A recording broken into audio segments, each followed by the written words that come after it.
Hey guys, this is Mike with Chassis Parts Online, and I wanted to show you today my Model 3 bender.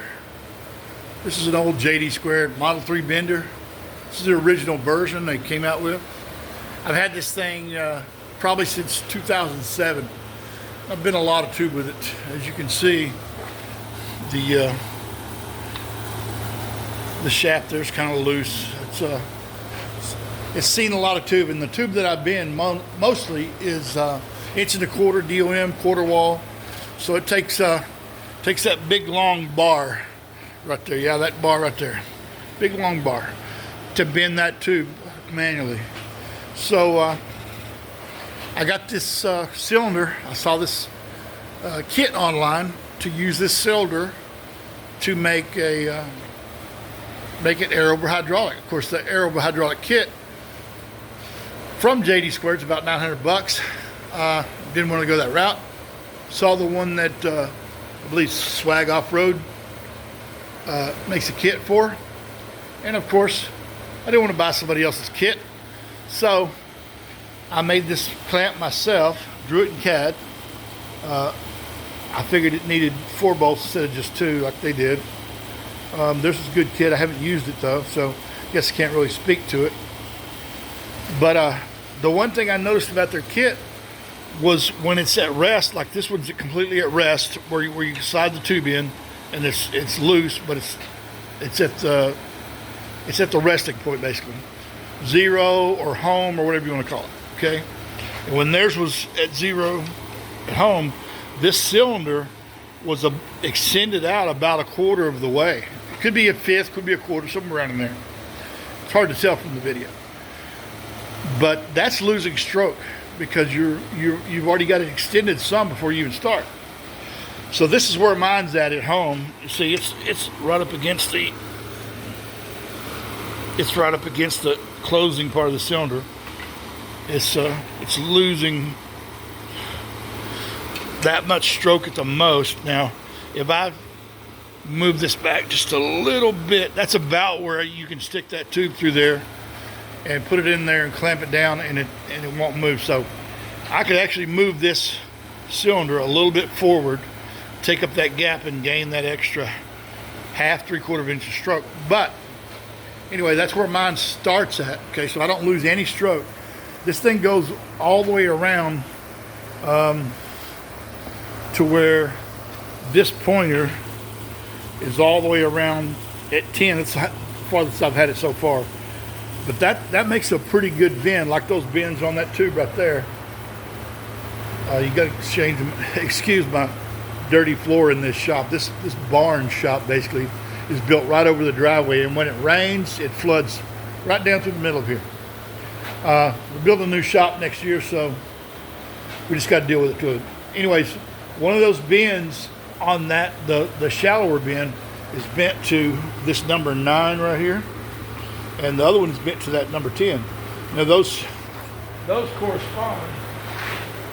correspond to the old arm that came on this bender when it was new, and it's basically this arm right here, and it was mounted right there. Okay, and I numbered those notches, I guess you call them.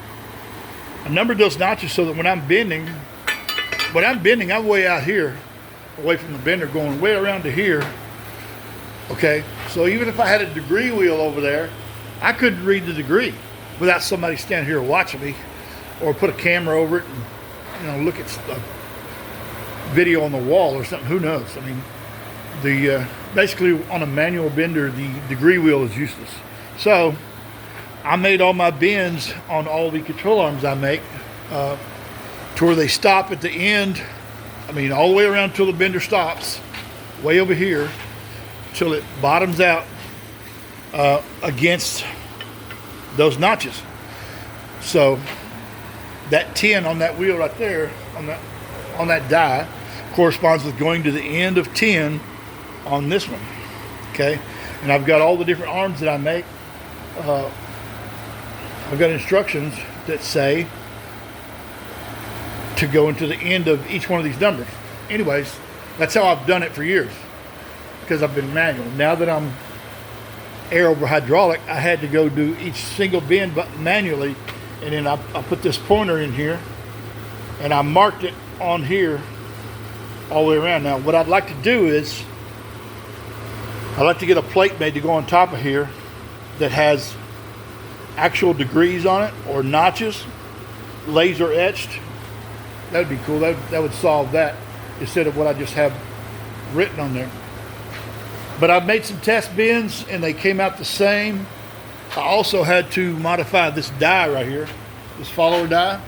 That die is the original die that came with this set. JD2 no longer makes that die. They don't even make the follower feet for it. Okay, so I broke one of the feet and I tried to get a new one. They don't have it. So I bought a set of the feet for the later model version, which won't fit that die. So I had to cut the die, take it completely apart, drill the threaded holes out, cut it down on both ends, and mount that die, and hope that I got it the same distance apart this way, so that the bends will come out the same as what I've already had, or else I have to do a bunch of trial and error to get to where I was before. So that's what I did.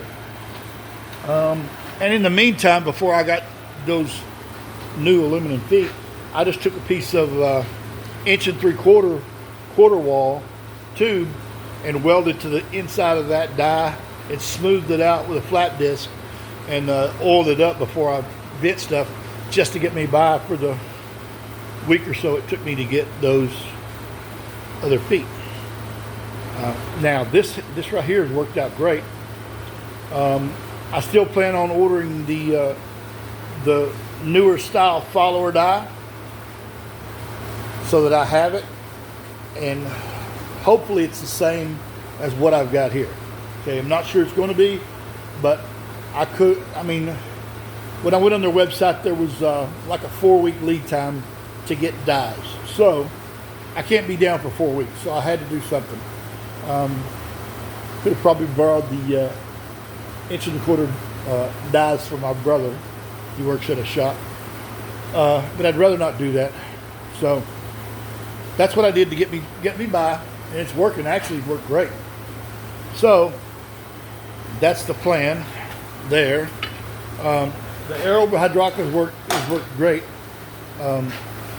but I don't like having to grab this handle and hold it. So I've ordered a foot pedal from Amazon. Everything about the foot pedal, I was thinking about mounting it down there to the base, to those studs, and I don't know if I want to mount it or not. I may just mount it to a piece of thick plate so it doesn't slide around, or a big thick piece of rubber, something that won't go anywhere. Like I've got an old piece of rubber laying right there. It's one of those stall mats, like that material right there. It's basically a stall mat, so that that stall mat right there is basically for when it's raining, water's running through the shop. I could stand right there and not get wet, except for the water that's sitting on there now is coming from the AC. Yeah, the ACs are to cool the TIG welding room. As you guys probably know, can't do TIG welding with fans and things like that on, so I got ACs to keep that room cool in the Texas heat. Anyways, so this is my setup.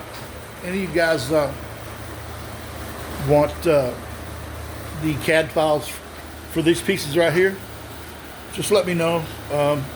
I'll give them to you. I don't mind. I'm not trying to make any money off of them or anything. The only thing I haven't done is I haven't mounted the stretchy thing. It's this piece here.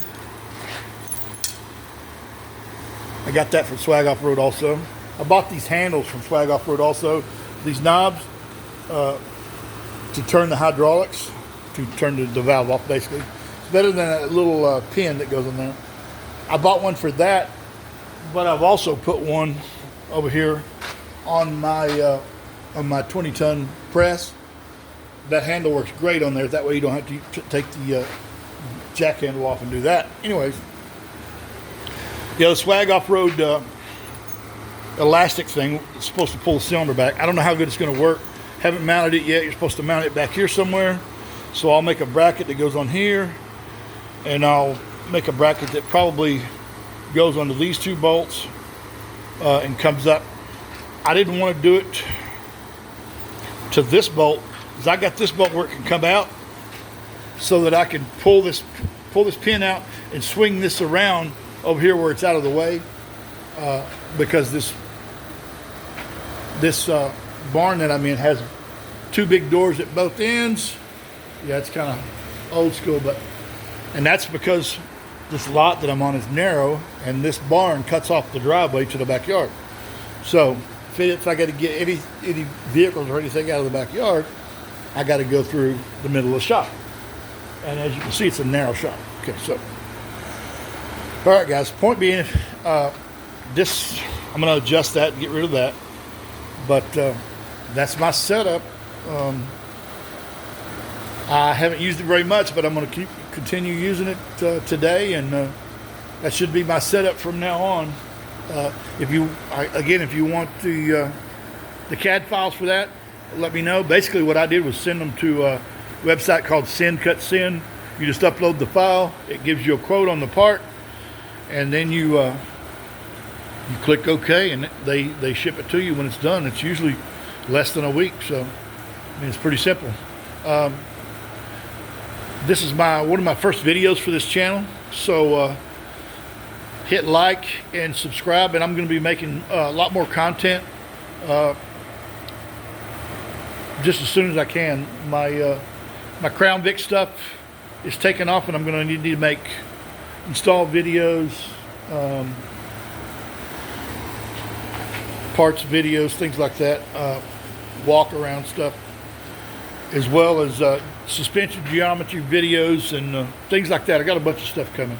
So hit like and subscribe to the channel, and I promise you my videos will get better as soon as I get some better equipment and get better at making the videos. Peace.